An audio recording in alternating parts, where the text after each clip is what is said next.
दुनिया की तमाम छोटी और बड़ी खबरों के लिए हमारे चैनल को सब्सक्राइब करना न भूलें और बेल का बटन ज़रूर दबाएं। बार बार ये बात बोलते हैं कि जब रक्षक ही भक्षक बन जाए तो ये सारे मामले से सामने आते हैं, लेकिन ये अच्छी बात है क्योंकि लोग जो वो हिम्मत नहीं कर पाते हैं, उन्हें डराया धमकाया जाता है। कुछ लोग ऐसे होते हैं जो घर पर पहुंच जाते हैं, डराने धमकाने की कोशिश भी करते होंगे, ये आरोप भी लगते रहते हैं। तो ऐसे में ये हिम्मत की बात है क्योंकि लोग इंसाफ की बात तो करते हैं, लोग कहते हैं हमें इंसाफ चाहिए, लेकिन जब हम आपको बार बार बताते हैं कि आपके साथ में कुछ गलत होता है तो पहले आपको मामला दर्ज करवाना पड़ेगा। आप जब मामला ही दर्ज नहीं करवाएंगे तो आपको इंसाफ कहाँ से मिलेगा? अगर कोई आपको प्रेशराइज करता है, केस करने से रोकता है, मामला दर्ज करने से रोकता है, आपको अगर आप हक पर हैं तो आपको बिल्कुल खड़े रहना चाहिए, आपको झुकना नहीं चाहिए। यही एक मिसाल जो है वो यहाँ पर दी है। अपने भाई के लिए इंसाफ लेने के लिए जो है वो ये आई और उसके बाद जो है वो एक पुलिसकर्मी के खिलाफ FIR दर्ज करा दी गई है और अब माना जा रहा है कि अब इन्हें इंसाफ ज़रूर मिलेगा। आप देख रहे हैं देश लाइव, देश की आवाज़। लॉकडाउन के दरमियान जिस तरीके से पुलिस की तरफ से जो कार्रवाइयाँ की जाती है वो हमेशा से ही सवालों के घेरे में रहती है। मौजूदा मामला जब अहमदाबाद के जमालपुर का जब सामने आया, जब एक लड़के को पुलिसकर्मी ने लाठी मारी और उसके बाद वो जाकर गिरा, डिवाइडर से टकराया, उसके बाद उसकी हालत जो है वो पहले बड़ी क्रिटिकल बताई जा रही थी, काफ़ी गंभीर उसकी हालत थी, लेकिन सिविल हॉस्पिटल में उसका इलाज चल रहा है। बताया जा रहा है कि अब उसकी तबीयत जो है वो हल्के से सुधार पर है। लेकिन ऐसे में बार बार ये सवाल उठते हैं कि पुलिस जो कार्रवाई करती है, पुलिस के ख़िलाफ़ कुछ कार्रवाई क्यों नहीं की जाती है?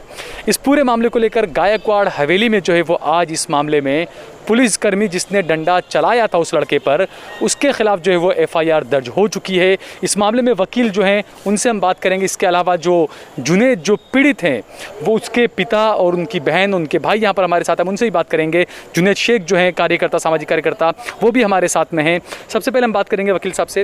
वकील साहब, क्या हुआ यहाँ पर जब CCTV कैमरे वगैरह सब खंगोले गए, FIR किया गया, क्या रहा पूरा?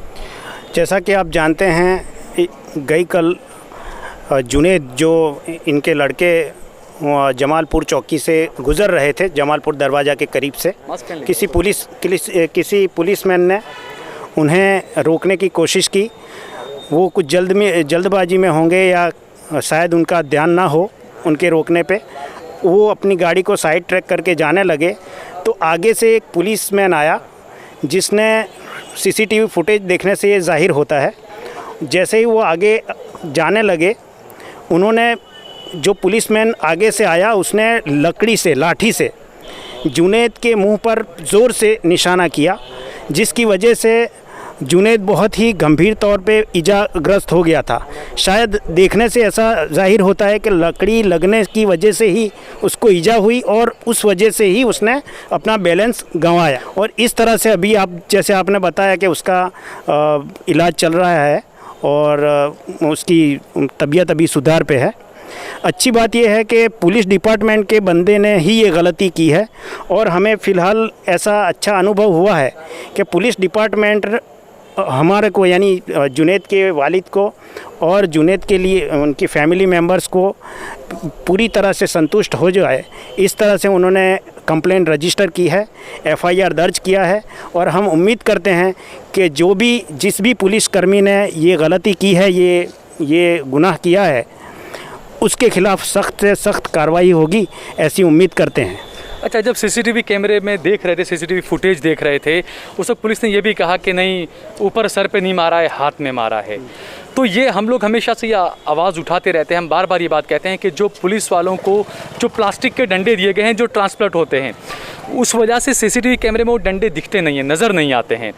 तो इसको लेकर भी क्या यहाँ पर जो पुलिस वालों ने जो बातें की कि नहीं, हमने तो हाथ पर मारा, इसमें नज़र आ रहा है, लेकिन जब वहाँ पर जब हॉस्पिटल में गए तब ये पता चला था कि आँख पे लगा था उसे।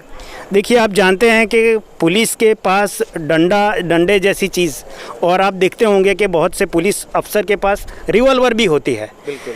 इसका मतलब उनके पास रिवॉल्वर होना या लाठी का होना, इसका मतलब कतई ये नहीं कि कानून उनको उस चीज़ का इस्तेमाल कैजुअली या छोटे से छोटे मामले में यूज़ करने की इजाज़त देता हो। कानूनन उनको ये सब चीज़ों का इस्तेमाल तभी किया जाता है जब सिचुएशन आउट ऑफ कंट्रोल हो। आपके बेटे को जिस तरीके से ये पूरा मामला जो हुआ, इसको पुलिस वाले ने डंडा मारा, आपने खुद ने अंदर सीसीटीवी फुटेज भी देखे, एफआईआर दर्ज हुई है, क्या कहेंगे आप?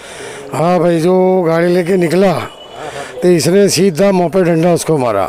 रोकने की कोशिश है, हमने सीसी कैमरे में देखा, फिर भी उसके बावजूद वो लोग ऐसा नहीं बोलते कि नहीं मारा डंडा। वो तो बोले खभे पे मारा है।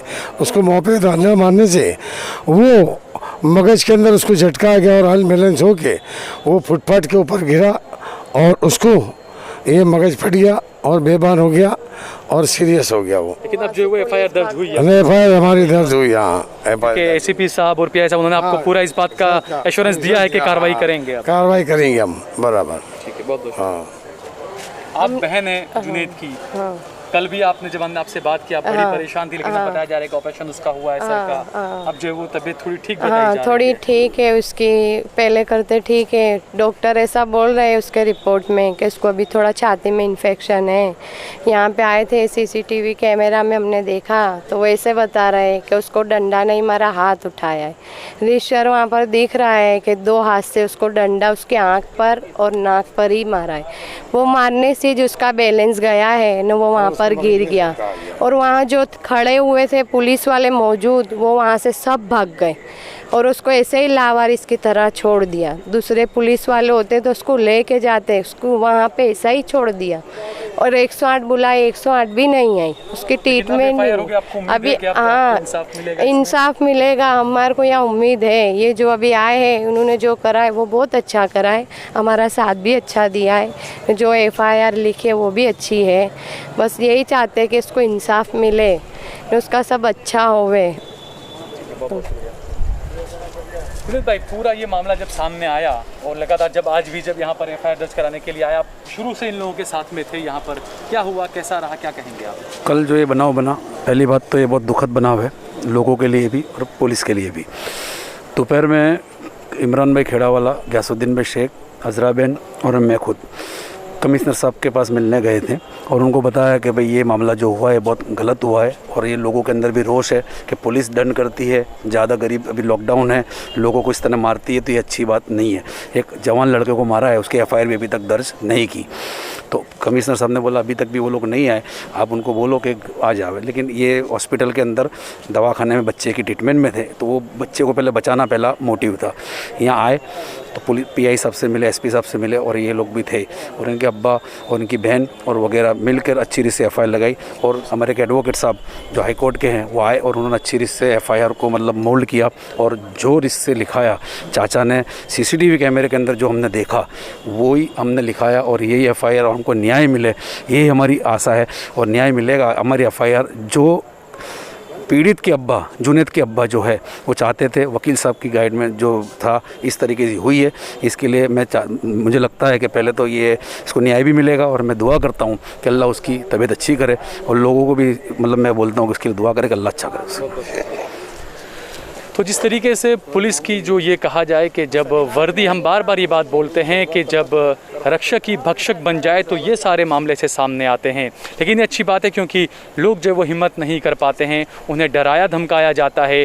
कुछ लोग ऐसे होते हैं जो घर पर पहुंच जाते हैं, डराने धमकाने की कोशिश भी करते होंगे, ये आरोप भी लगते रहते हैं। तो ऐसे में ये हिम्मत की बात है क्योंकि लोग इंसाफ की बात तो करते हैं, लोग कहते हैं हमें इंसाफ चाहिए। लेकिन जब हम आपको बार बार बताते हैं कि आपके साथ में कुछ गलत होता है तो पहले आपको मामला दर्ज करवाना पड़ेगा।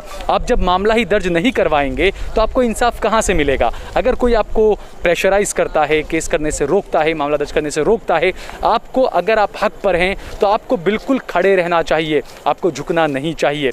यही एक मिसाल जो है वो यहाँ पर दी है। अपने भाई के लिए इंसाफ लेने के लिए जो है वो ये आई और उसके बाद जो है वो एक पुलिसकर्मी के खिलाफ एफआईआर दर्ज करा दी गई है और अब माना जा रहा है कि अब इन्हें इंसाफ ज़रूर मिलेगा।